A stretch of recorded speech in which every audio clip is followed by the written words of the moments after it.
ବାଲେଶ୍ୱର 28/12/2025 ଦେବୀ ନ୍ୟୁଜ୍କୁ ସମସ୍ତଙ୍କୁ ସ୍ୱାଗତ। 26ତମ ସୁବର୍ଣ୍ଣ ଚାନ୍ଦିପୁର ବେଳାଭୂମି ମହୋତ୍ସବ ପାଇଁ ସାମ୍ବାଦିକ ସମ୍ମିଳନୀ ଅନୁଷ୍ଠିତ ହୋଇଅଛି।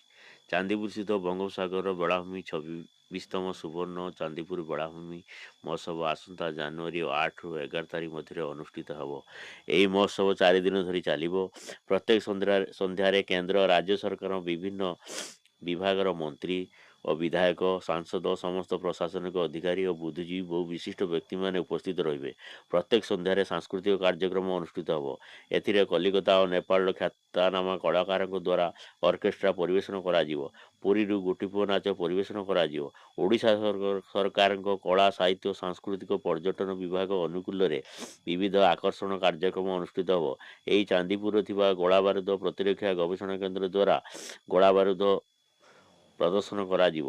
ଏସ୍ଏଚ୍ଜି ମହିଳା ସ୍ୱୟଂ ସହାୟକ ଗୋଷ୍ଠୀ ଦ୍ୱାରା ବିଭିନ୍ନ ସ୍ୱସ୍ୱାଦ ଖାଦ୍ୟ ଷ୍ଟଲରେ ପରିବେଷଣ କରାଯିବ।